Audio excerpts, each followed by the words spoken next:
Hello everyone, welcome back to the my channel. अस्सलाम वालेकुम, नमस्कार। कैसे हैं आप लोग? आई होप आप सब लोग ठीक होंगे। जो मेरे चैनल पे नए हैं, जो मेरे चैनल को पहली बार देख रहे हैं, प्लीज़ प्लीज़ प्लीज़ मेरे चैनल को लाइक शेयर सब्सक्राइब करिए।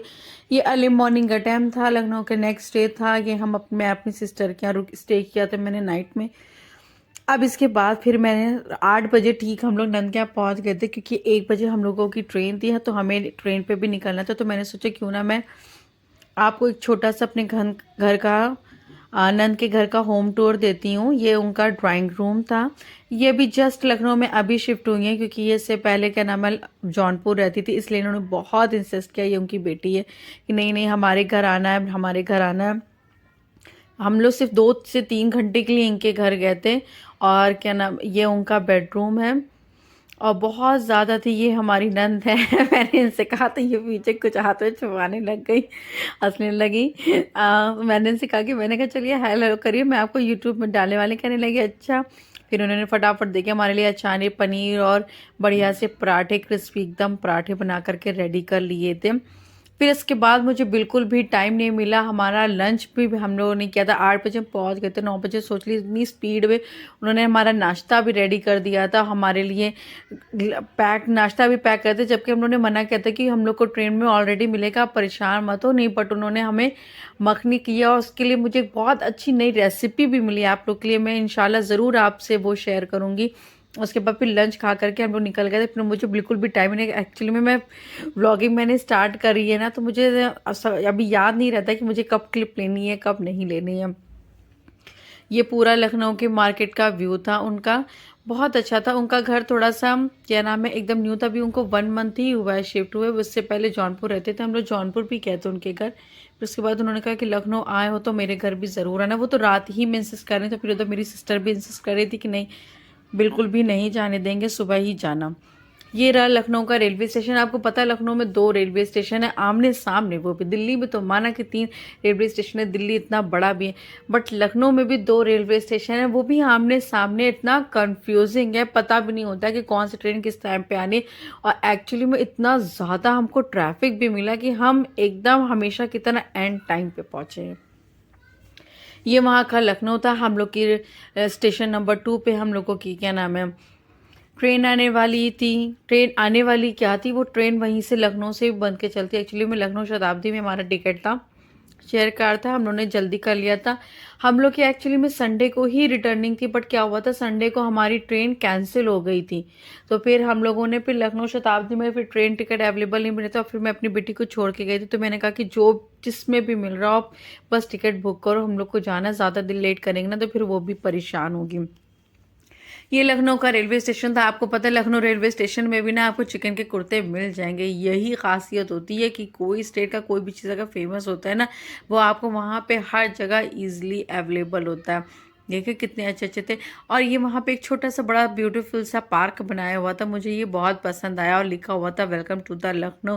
और यहाँ पे मेरा बेटा जिद करने लगा, नहीं मम्मी मुझे गोदी में लीजिए, मैं चलते चलते थक गया हूँ। ये तो पता नहीं आजकल के बच्चों में क्या है कि थक बहुत जल्दी जाते हैं, किसी भी चीज़ से वो बहुत जल्दी टायर्ड होते हैं। ये वहाँ का कम सम था, बहुत सारी चीज़ें थी वहाँ पे जो मैंने शूट करना चाह रही थी, बट मैं नहीं कर पाई क्योंकि बेटा मेरी गोदी में था और मेरे लिए शूट करना बहुत मुश्किल हो रहा था। और ये हमारी ट्रेन है, ट्रेन हमारी ऑलरेडी लगी हुई थी। और ये भाई साहब में बच्चे जिद करने लगे। इनकी पप्पू ने इनको पैसे दिए, तो उन्होंने कहा कि नहीं नहीं मैं अपने पैसों से सामान लूँगा। और ये रही हमारी सीट। और मालूम है इन्होंने लिया है 20 रुपीज़ की चॉकलेट और दे रहे हैं भाई साहब को 100 रुपीज़। बताइए, नोटों की पहचान नहीं है, बट हमारे पैसे हैं, बस इतना उनको पता है। ये मैंने अपने पर्स को हैंग कर दिया था। ये देखिए यहाँ पे मैं आपको दिखाती हूँ, हमारे लव बर्ड्स भी बैठे हुए थे जो बहुत देर से चैटिंग करते। मैं सोची थी कि ये भाई बहन या हस्बैंड वाइफ होंगे कितनी स्टूपिड बना बट शायद ये हस्बैंड वाइफ ही थे, मुझे नहीं पता था। ये बेचारे दूर जा रहे थे, जो भी था। फाइनली हमारे लव बर्ड्स अलग हो गए थे। और ये देखिए ये भाई साहब की तो पार्टी, ट्रेन भी स्टार्ट नहीं हुई और इनकी पार्टी स्टार्ट हो गई है फिर। और ये देखिए हमारी ट्रेन चल दी है। से बाय बाय लखनऊ, अच्छा लगा। नेक्स्ट टाइम मैं फिर आऊँगी, फिर उसके बाद 2-4 दिन स्टे करके ना मैं प्रॉपर आपको ना लखनऊ का पूरा शूट दूंगी, पूरा टूर देंगी कि लखनऊ में और भी चिकनकारी के अलावा इसमें एक और यहाँ के 2-4 वर्क, हैंड वर्क ऐसे होते हैं जो आपको कहीं अवेलेबल नहीं होंगे सिवाय लखनऊ के, वो भी मैं आपको नेक्स्ट में शूट करूँगी। और फिर हमको थोड़ी सी क्रेविंग होने लगी थी, ट्रेन बैठे तो ट्रेन में पता नहीं क्या होता है कि बैठते ही हमको भूख लगने लग जाती है। और फिर ये हमको ट्रेन में नाश्ता मिला था, समोसा मैंने आधा खाया, फिर मुझे याद, अरे मैंने तो इसको शूट भी नहीं किया। और मेरे हस्बैंड भी कह रहे अरे अरे ज़ुबूर तुमने शूट नहीं किया। फिर जल्दी से मैंने इसको शूट किया। हमको मिला था गुड़ चना, भेलपूड़ी, और ये एक हल्दीराम की स्वीट थी, ड्राई फ्रूट्स की, अच्छी थी, जैसे सोन पापड़ी नहीं होती, सोन पापड़ी टाइप की ही थी, अच्छी थी। और समोसा भी मिला था। उसके बाद फिर हमको चाय भी सर्व हुई थी। मेरे बेटे ने इतना सता रखा था इस टाइम पे, सोच लीजिए गरम गरम चाय, वो गरम गरम पानी डिस्पोजल ग्लास में दे रहे, वो चाहे तो छूट जाती, वो जल भी जाता, बट वो कहाँ सुनने को। ये चाय मुझे पसंद तो नहीं आती, पर मैंने सही मेजरमेंट से डाला था तो ये सही बन गई। और ये रही हमारी हल्दीराम की स्वीट्स। ये मैंने खोल तो लिया था, फिर बाद में मुझे कुछ खास मन नहीं हुआ खाने का, क्योंकि ऑलरेडी मैंने समोसा और कुरकुरे वगैरह खा लिया था, तो फिर मेरा दिल नहीं चाह रहा था। ये रहा मेरे मायके का गंगा फूल। यार सच में ना, मायके की तो कुछ भी दीजिए ना, इतनी खुशी होती है। हाँ, कानपुर मेरा मायका है, कानपुर के ये गंगा पुल हम लोग पहुंच गए थे। फिर मेरे हस्बैंड ने मुझे वेकअप किया, मैं एक्चुअली में सो गई थी, कहने लगे अरे सुबूर जल्दी से इसको शूट कर लो। ये मुझे समझ में नहीं आ रहा था, ये यहाँ पे खेती हो रही, मैं बताओ कानपुर क्यों, मुझे खुद नहीं पता ये यहाँ पे इस तरह से ऐसे क्यों बना के रखा गया था। मतलब बारिश के टाइम पे ना ये सारे जगह पे पानी एकदम फुल हो जाता है, एकदम हाउसफुल हो जाता है कि देखिए। उसके बाद वहाँ की ग्रीनरी स्टार्ट हो गई थी। सच में यार बहुत याद आती घर की। काफ़ी टाइम भी हो गया मैं अपने घर नहीं गई हूँ। अब इंशाल्लाह गर्मियों की छुट्टियों में जाऊँगी ना, आपको वहाँ का टूर कराऊँगी। इतना मज़ा आता है, हम सारी सिस्टर्स मिलके इतना एंजॉय करते हैं। जब वो आके जब वहाँ के आपके साथ मैं व्लॉग शेयर करूँगी तो आपको रियलाइज़ होगा कि रियल में सिस्टर्स और भाई बहनों के साथ हम कितना ज़्यादा एंजॉय कर सकते हैं। और ये रहा मेरा Kanpur. Tata bye bye Kanpur. यहाँ पे एक्चुअली में मेरे हम लोग स्टेशन पे रुके थे, मैंने शूट नहीं किया था, मेरा भाई मुझसे मिलने आया हुआ था।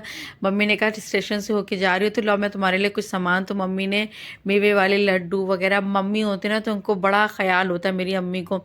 और ये फाइनली हम दिल्ली पहुँच गए, मैं बहुत ज़्यादा थक गई थी। अगर आपको मेरा ब्लॉग पसंद आए तो प्लीज़ लाइक शेयर सब्सक्राइब ज़रूर कर दीजिएगा। ये रहा हमारे दिल्ली का सीपी। फिर इसके बाद मेरी इतनी भी हिम्मत नहीं हो रही थी कि मैं कुछ भी एक्स्ट्रा शूट करूँ या घर तक के लिए शूट करूँ। अभी घर तक तो मुझे दिखाना भी नहीं है। ये देखिए सीपी। वैसे रात में ना, वैसे एक बात है, दिल्ली रात में बहुत अच्छी लगती है, एक बात तो माननी ही पड़े।